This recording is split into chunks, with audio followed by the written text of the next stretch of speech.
गर्मजोशी से स्वागत है हमारे अबंडेंट लाइफ टेलीविजन प्रोग्राम में। कृपया मुझे अपना फीडबैक दीजिए और मेरे ईमेल एड्रेस को नोट कीजिए जो स्क्रीन पर आ रहा है, और साथ ही मुझे अपने प्रार्थना निवेदन भी भेजिए। हमारी बहुत ही अच्छी प्रेयर टीम है जो 24 घंटे प्रार्थना करती है। हम निश्चय ही आपके लिए प्रार्थना करेंगे और आपसे संपर्क करेंगे। अभी इस समय मेरे संदेश का शीर्षक है राजा दाऊद का आदर्श जीवन भाग 1। आने वाले हफ्तों में मैं आपको दाऊद के जीवन से बहुत सी सच्चाई सिखाऊंगा। आपको मैं बहुत से संदेश बताऊंगा, और ये तो राजा दाऊद के जीवन पर का पहला संदेश है। दोस्तों, हम जानते हैं कि पुराने नियम में राजा दाऊद तो बहुत ही बड़ा ऐतिहासिक ऐसा चरित्र है। 33 साल की उम्र में वो इस्राएल का राजा बन गया। 40 साल तक इस्राएल पर राज्य किया। उसमें बहुत सी महारत थी। वो रूपवान था, वो अच्छा संगीतकार था, बहुत ही सुंदर कवि, वो इतना बुद्धिमान था, और इस्राएल का राजा होने के नाते उसने उनकी अगुवाई की। और इन सभी बातों के ऊपर में राजा दाऊद तो एक महान योद्धा था। उसने बहुत से युद्ध जीते इस्राएली लोगों के लिए और अपने परमेश्वर के लिए। ये सब कुछ कहने के बाद दाऊद की अपनी कमजोरी थी। उसमें बहुत से बुरे गुण थे। उसने परमेश्वर के विरुद्ध पाप किया, लोगों के विरुद्ध पाप किया। इन सारे बुरे गुणों के बावजूद भी उसने ये सारे पाप किए। उनके बावजूद भी कैसे वो इस्राएल के सबसे महान राजा के रूप में उभर कर आया। दोस्तों, ऐसे कुछ भेद है जो हमें सीखने चाहिए। दाऊद ने ऐसा कुछ काम किया परमेश्वर की उपस्थिति में, और परमेश्वर ने अपना अनुग्रह और अपनी दया दाऊद के जीवन में खोली और उसे बहुतायत से आशीष दी। खैर, जब हम दाऊद के जीवन को देखते हैं और फिर अपने आप को देखते हैं, हम दाऊद के जैसे ही हैं। हमारी अपनी कमजोरियां हैं। हम प्रभु के विरुद्ध पाप करते हैं, लोगों के विरुद्ध पाप करते हैं, और साथ ही हम में ऐसे बहुत से बुरे गुण हैं। दाऊद तो हमें सिखाएगा इन सारे बुरे गुणों के बावजूद, चाहे हम कितने भी पाप क्यों न करें परमेश्वर और लोगों के विरुद्ध में, हम कैसे अपने जीवन में विजयी हो सकते हैं। हम ऊंचाइयों पर जाएं हर एक क्षेत्र में, और अपने जीवन में आगे बढ़ते जाएं और महान बातों को हासिल करें हमारे लिए, हमारे परिवार के लिए और हमारी सेवकाई के लिए। मैं आपको ऐसी 3 बातें बताऊंगा जो राजा दाऊद ने की थी, और इसी के कारण वो महान विजयी राजा बना और इस्राएल का एक महान ऐसा राजा हो गया। सबसे पहला काम जो राजा दाऊद ने किया था वो ये है, उसने हमेशा अपने पापों का अंगीकार किया परमेश्वर की उपस्थिति में। मैं आपके सामने पढ़ रहा हूँ भजन संहिता 51 वचन 3। मैं तो अपने अपराधों को जानता हूँ और मेरा पाप निरंतर मेरी दृष्टि में रहता है। दोस्तों, जानते हैं जिस पल राजा दाऊद ने व्यभिचार किया था, यानी लगभग 1 साल के बाद, वो लिख रहा था भजन संहिता 51। 1 साल तक राजा दाऊद बहुत ही ढीठ बना रहा। हालांकि वो तो उसने जो पाप किए थे उसके बारे में हमेशा सचेत था। यानी 1 साल के बाद वो उसे और सहन नहीं पाया, वो संभाल नहीं पाया उस दोष भावना को, उस दर्द को। फिर वो परमेश्वर की उपस्थिति में आता है और फिर उसका दिल पुकार उठता है। वो कहता है, मेरा पाप निरंतर मेरी दृष्टि में रहता है। केवल मेरे सामने ही नहीं, मेरे परमेश्वर, मेरा पाप तो आपके सामने भी रहता है। प्यारे दोस्तों, उसके ढिठाई के इस 1 साल के दौरान राजा दाऊद तो सच में मानो नरक में से गया। वो अपने जीवन की जिज्ञासा को खो बैठा, रोमांच खो बैठा। वो जीवन का आनंद ही खो बैठा, और साथ ही उसने ये जाना कि वो तो परमेश्वर की उपस्थिति से दूर जा रहा था। और एक समय वो कहता है कि अपना पवित्र आत्मा मुझसे दूर न कर। वो तो पवित्र आत्मा के अभिषेक में घटते चले जा रहा था। और फिर बाकी सबसे बढ़कर राजा दाऊद अपने पाप के कारण उद्धार के आनंद को खो बैठा। देखिए, ऐसे समय में राजा दाऊद तो बहुत ही बड़ी दोष भावना में घिर गया, पीड़ादायी दोष भावना। तो अभी मैं आपके लिए कुछ वचन पढ़ता हूं कि कैसे दाऊद अपने इस दोष भावना को बताता है। भजन 38 वचन 3, 4 और 5। तेरे क्रोध के कारण मेरे शरीर में कुछ भी आरोग्य नहीं, और मेरे पाप के कारण मेरी हड्डियों में कुछ भी चैन नहीं, क्योंकि मेरे अधर्म के कामों में मेरा सिर डूब गया। वे भारी बोझ की नाई मेरे सहने से बाहर हो गए हैं। मेरी मूर्ता के कारण मेरे कोड़े खाने के घाव बसाते हैं और सड़ गए हैं। मैं बहुत दुखी हूँ और झुक गया हूँ। मैं दिन भर शोक का पहरावा पहने हुए चलता फिरता हूँ। और इस तरह दाऊद आगे बहुत कुछ कहता है। हमें हमेशा भजन 51 को भजन 38 से जोड़ना चाहिए। भजन 51 में दाऊद अपने पाप का अंगीकार करता है। भजन 38 में वो बताता है कि इसके कारण कितने भयानक दर्द, दोष भावना और पीड़ा में से वो जा रहा है। दोस्तों, हमारे साथ भी बिल्कुल ऐसा ही है। जब परमेश्वर के विरुद्ध पाप करते हैं और लोगों के विरुद्ध पाप करते हैं, हम उद्धार पाए हैं। हमारे पास नया हृदय है, हमारे पास नया विवेक है, और ये विवेक हमेशा हमें चुभाते रहता है कि हमने कुछ गलत किया है। दोष भावना हावी होती है, वो हमें बहुत ही भयानक दर्द और शोक में लाती है, चिंता में और पीड़ा में लाती है। तो दाऊद ऐसे पीड़ादायी दोष भावना से गया, शोक से और दुख से। तो भजन 51 में राजा दाऊद अपने स्वर्गीय पिता से प्रार्थना करता है। देखिए कितने सुंदर तरीके से वो प्रार्थना करता है। वचन 2, मुझे भली भांति धोकर मेरा अधर्म दूर कर और मेरा पाप छुड़ाकर मुझे शुद्ध कर। वचन 7, जुफा से मुझे शुद्ध कर तो मैं पवित्र हो जाऊंगा। मुझे धो और मैं हीम से भी अधिक श्वेत बनूंगा। वचन 8, मुझे हर्ष और आनंद की बातें सुना, जिससे जो हड्डियां तूने तोड़ डाली है वो मगन हो जाए। बहुत ही महान प्रार्थना है प्यारे दोस्तों, क्योंकि राजा दाऊद अपने पाप के बारे में सचेत था और वो परमेश्वर के पास आता है क्षमा पाने के लिए। वो शुद्धिकरण के लिए परमेश्वर के पास आता है और वो ये बहुत सुंदर प्रार्थना करता है ताकि उसे क्षमा किया जाए और वो शुद्ध हो। देखिए, मसीह जीवन में भी हम ऐसा ही करते हैं। हाँ, हम पाप करते हैं, परमेश्वर के विरुद्ध में, लोगों के विरुद्ध में और अपने ही विरुद्ध में पाप करते हैं। जानते हैं, हमारा विवेक अधिकार करने लगता है क्योंकि हमने नया जन्म पाया है। हमारे पास नया हृदय है, नया विवेक है और वो शांत नहीं रहता जब हम कुछ गलत करते हैं। तब यह हमेशा हमें सचेत करता है, हमें सावधान करता है, हमेशा जबरदस्ती करता है कि हम अंगीकार करें और परमेश्वर के पास आए क्षमा और शुद्धिकरण के लिए। दोस्तों, अगर आप इसमें से जा रहे हैं जैसे कि राजा दाऊद होकर गया, तो मेरे पास आपके लिए अच्छी खबर है। परमेश्वर जानते हैं कि हम तो कमज़ोर लोग हैं। परमेश्वर जानते हैं कि हम गिर जाते हैं। परमेश्वर अपना अनुग्रह और दया देते हैं और मैं आपसे विनती करता हूं कि आप अपने घुटनों पर आ जाएं और परमेश्वर से इस तरह से कहें, हाँ, मैंने आपके और लोगों के विरुद्ध में पाप किया है।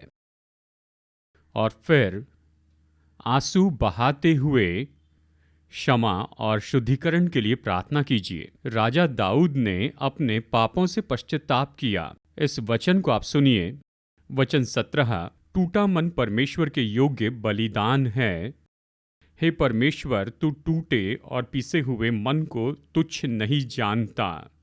राजा दाऊद केवल क्षमा के लिए ही प्रार्थना नहीं की, केवल शुद्धिकरण के लिए ही प्रार्थना नहीं की, लेकिन इस क्षमा और इस शुद्धिकरण के लिए राजा दाऊद ने अपने पापों से पश्चाताप किया।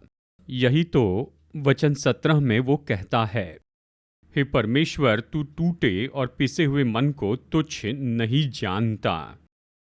टूटा और पिसा हुआ हृदय, इसका मतलब पश्चाताप करने वाला हृदय। जानते हैं, जिस पश्चाताप में से दाऊद होकर गया, उसमें एक महत्वपूर्ण बात थी। उसने जो पाप किए थे, केवल उसी के लिए पश्चाताप नहीं किया, लेकिन साथ ही उस पश्चाताप में उसने ये मजबूत निर्णय लिया कि फिर पाप न करें, फिर से पाप न करें। ऐसा करने के लिए उसने स्वर्गीय पिता की सामर्थ का वहां दावा किया। प्यारे दोस्तों, हम भी ऐसा ही करते हैं। शायद आपने बहुत बड़ा ऐसा पाप किया है और उसके कारण आप बहुत ही दुखी हैं। खैर, हमारे पास यीशु है। हम उसके पास आ सकते हैं, अनुग्रह के सिंहासन के पास। अपनी कमजोरियों को बता सकते हैं और यहां तक कि हम उसकी उपस्थिति में हियाव से आ सकते हैं, उसके क्रूस और उसके पुनरुत्थान के कारण। और हमें सच्चे पश्चाताप में आना होगा और हमने जो पाप किया उसका सच्चा अंगीकार करना है और शुद्धिकरण मांगना है। और उसी के साथ आप याद रखिए कि पश्चाताप में हमेशा फिर जाना होता ही है। उस पाप को छोड़ देना है, परमेश्वर की सामर्थ के लिए प्रार्थना करनी है, हमारे प्रभु यीशु मसीह के क्रूस की सामर्थ के लिए प्रार्थना करनी है और प्रार्थना करनी है कि यीशु के लहू का अभिषेक हृदय पर हो, कि वो उस बंधन से स्वतंत्र हो जाए। केवल तभी हम उस पाप से फिर जाएंगे और उसे फिर नहीं दोहराएंगे। चलिए मैं आपके लिए पढ़ता हूं एक महान प्रतिज्ञा जो हमारे उद्धारकर्ता यीशु मसीह के द्वारा हम उद्धार में प्राप्त करते हैं। पहला यूहन्ना अध्याय 1 वचन 9। यदि हम अपने पापों को मान ले तो वो हमारे पापों को क्षमा करने और हमें सब अधर्म से शुद्ध करने में विश्वास योग्य और धर्मी है। परमेश्वर के वचन के अधिकार के अनुसार दोस्तों, मैं आपको ये प्रतिज्ञा देता हूं, जब हम पश्चाताप में यीशु के पास आते हैं, उससे क्षमा चाहते हैं और शुद्धिकरण और साथ ही बल और सामर्थ कि जयवंत हो जाए किसी खास पाप के बंधन पर, और जब हम प्रार्थना में परमेश्वर को पुकारते हैं क्षमा के लिए, तो यीशु विश्वास योग्य और धर्मी हैं कि हमें वो सारे अधर्मों से क्षमा कर दे। बस घुटने टेके और पश्चाताप की प्रार्थना कीजिए। यीशु क्षमा करेंगे, यीशु शुद्ध करेंगे, यीशु दोष भावना को दूर करेंगे और वो आपकी मदद करेंगे कि आप उस पाप के ऊपर में जयवंत हो जाएं। चलिए यहाँ पर एक और महत्वपूर्ण बात बता दूं।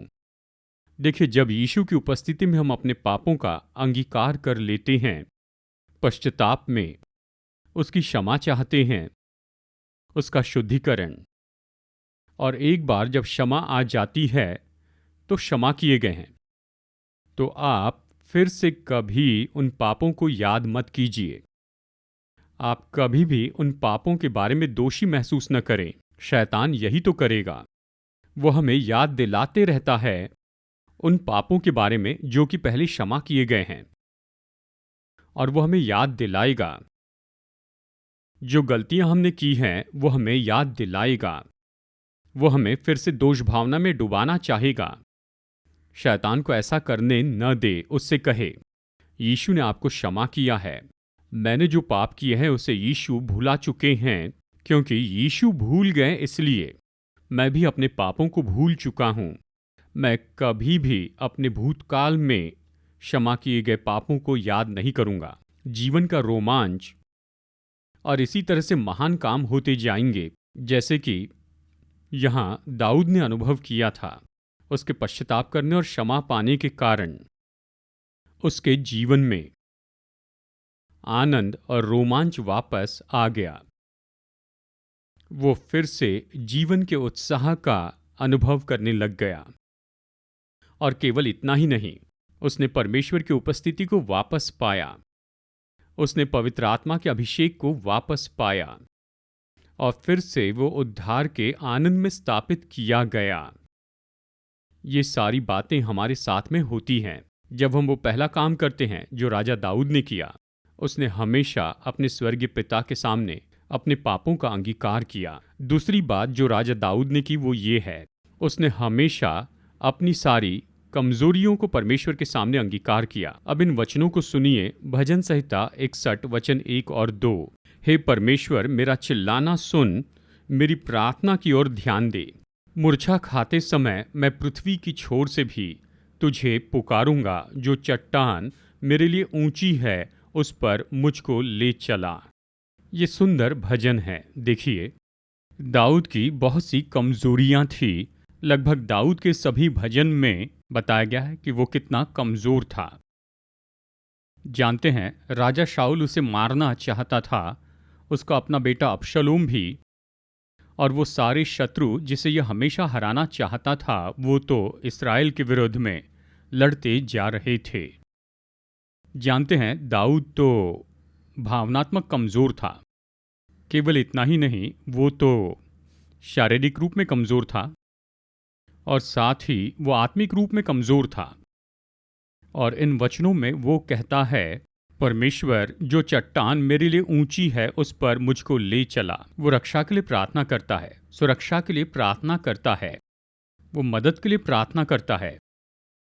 दोस्तों, हमारे पूरे मसीह जीवन में हमारे पास हमारी खुद की योग्यताएं होती हैं, हमारे पास अपनी महारत होती है और हम किसी बात में माहिर भी होते हैं, कोई संदेह नहीं। कुछ क्षेत्रों में हम बलवान होते हैं, लेकिन वास्तविकता में चाहे हम कितने भी बलवान क्यों न हो, लेकिन हम दाऊद के जैसे ही कमज़ोर हैं सभी क्षेत्रों में। जानते हैं, ऐसी बहुत सी समस्याएं हैं जिन्हें हम हल नहीं कर सकते हैं। ऐसी कुछ उपलब्धियां हैं जो हम प्राप्त करना चाहते हैं। ऐसा होते आया है, मतलब जब पाप की परीक्षा आ जाती है तो हम गिर जाते हैं, हम हिम्मत हार जाते हैं और फिर हम भावनात्मक रूप में कमज़ोर होते हैं।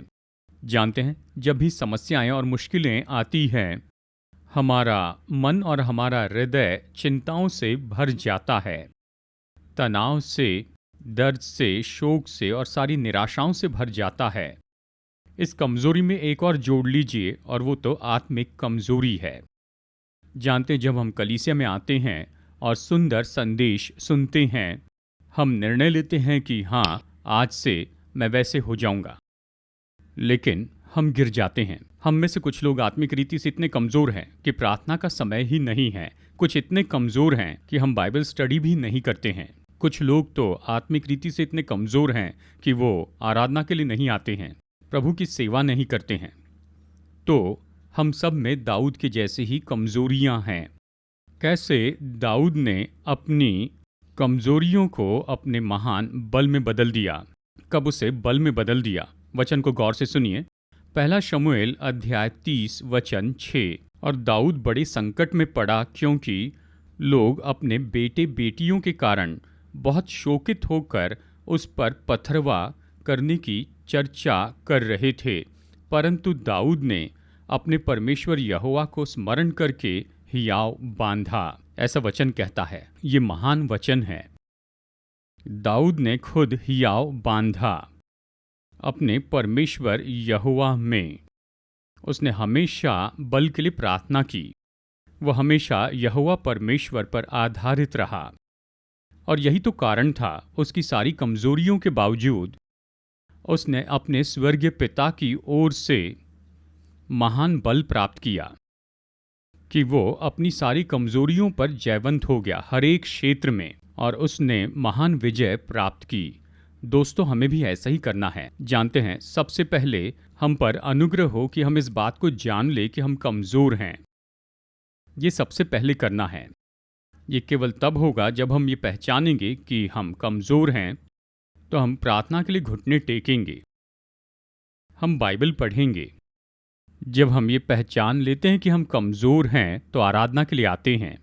हम पास्टर और संगी विश्वासियों से प्रार्थना करने के लिए कहते हैं।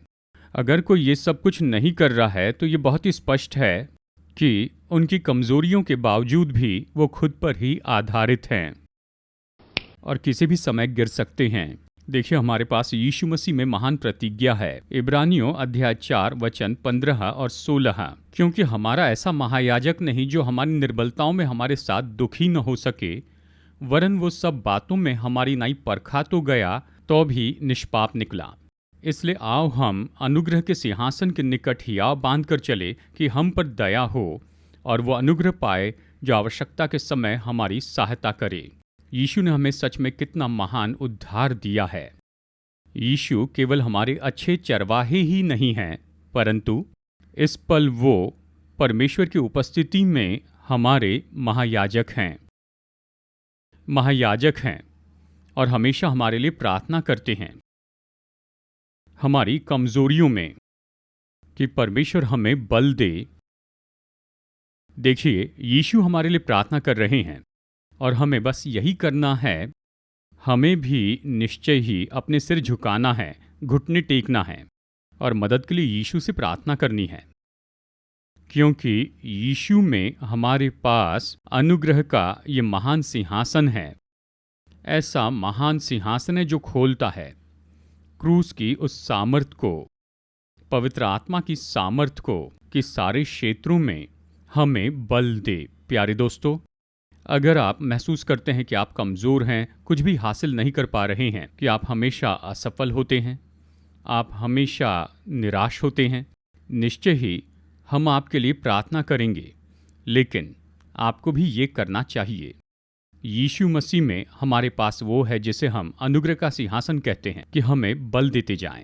बस अपने सिर झुकाएं, जितना हो सके उतने समय प्रार्थना करें और हर समय बल के लिए प्रार्थना करें, साहस के लिए प्रार्थना करें, छुड़ाए जाने के लिए प्रार्थना करें।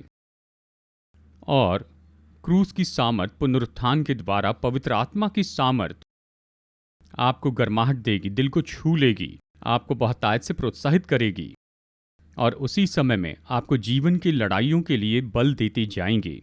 दोस्तों, अब मैं राजा दाऊद के जीवन में से आपको तीसरी विशेषता बताना चाहता हूं, कैसे वो अपने बुरे गुणों के ऊपर में जयवंत हो सका और विजयी हो गया। लेकिन अभी हमारे पास समय नहीं है। हम अपने इस अध्ययन को अगले संदेश में आगे जारी रखेंगे। तो आप न भूलें कि आप हमारे प्रोग्राम में फिर से जुड़ जाइए इसी समय में, इसी चैनल पर अगले हफ्ते। तो चलिए इस समय प्रार्थना करते हैं। अनुग्रहकारी परमेश्वर, स्वर्गीय पिता, यीशु मसीह हमारे प्रभु और उद्धारक, पवित्र आत्मा हमें तसल्ली देने वाले, आप जो हैं उसके लिए आपकी स्तुति, धन्यवाद और आराधना करते हैं। इस अद्भुत उद्धार के लिए धन्यवाद। आपके महान दास राजा दाऊद पर इस संदेश के लिए धन्यवाद देते हैं कि कैसे उसके सारे बुरे गुणों के बावजूद भी कैसे दाऊद आगे बढ़कर इस्राएल के ऊपर एक बहुत ही सफल और महान राजा बन गया। पहली बात जो आपने हमें सिखाई है प्रभु, कि राजा दाऊद ने हमेशा आपके सामने अपने पापों का अंगीकार किया।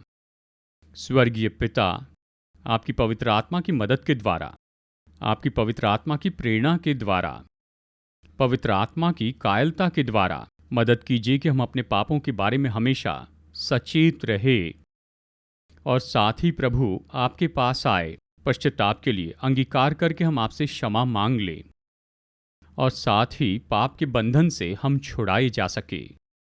मैं इन सब लोगों के लिए प्रार्थना करता हूं जिन्होंने ये संदेश सुना है। जैसे स्वर्गीय पिता ये पश्चाताप में आपके पास में आए हैं, आपके पुत्र प्रभु यीशु मसीह के द्वारा इन्हें स्वीकार कीजिए। क्रूस की सामर्थ के द्वारा इन्हें अभिषेक दीजिए। प्रभु यीशु के बहुमूल्य लहू के द्वारा आप इनका अभिषेक कीजिए। प्रभु इन्हें क्षमा कीजिए, शुद्ध कीजिए, इन्हें छुड़ाइए और इन्हें शुद्ध कीजिए और हर एक दोष को दूर कीजिए इनके हृदय से। प्रभु मैं प्रार्थना करता हूँ आपके लोगों के लिए, जैसे वो इतनी कमजोरियों में से जाते हैं, कुछ हासिल नहीं कर पाते हैं, विजयी नहीं हो पाते हैं। प्रभु जैसे कि ये आपके अनुग्रह के सिंहासन के पास में आते हैं, इनके साथ प्रभु मैं भी आपके पास यहाँ आता हूँ और मैं इनके लिए प्रार्थना करता हूँ कि आप अपने क्रूस की सामर्थ को इन पर खोलिए, अपने लहू की सामर्थ खोलिए। प्रभु आप इनके मन और इनके हृदयों पर अभिषेक उंडेलिए। पवित्र आत्मा इन्हें बल दीजिए, इन्हें सामर्थ दीजिए, इन्हें साहस दीजिए, आशा दीजिए। कमजोरियों के कारण कोई भी निराश न होने पाए, और जैसे कि आप इन्हें बल देते जाते हैं, हमें बल दीजिए। मदद कीजिए कि हम दाऊद के जैसे आपके बल से आगे बढ़ें, हम जयवंत हो जाए हमारे जीवन के हर एक क्षेत्र में। मैं समर्पित करता हूँ खुद को और आपके लोगों को और वचन के इस प्रचार को जो आपके सामर्थी हाथ में दिया गया है। हमारे उद्धारकर्ता और प्रभु यीशु मसीह के नाम में मांगते हैं, आमीन। मैं भरोसा करता हूं कि जो संदेश मैंने आपको दिया है यह आपके लिए आशीष का रहा है।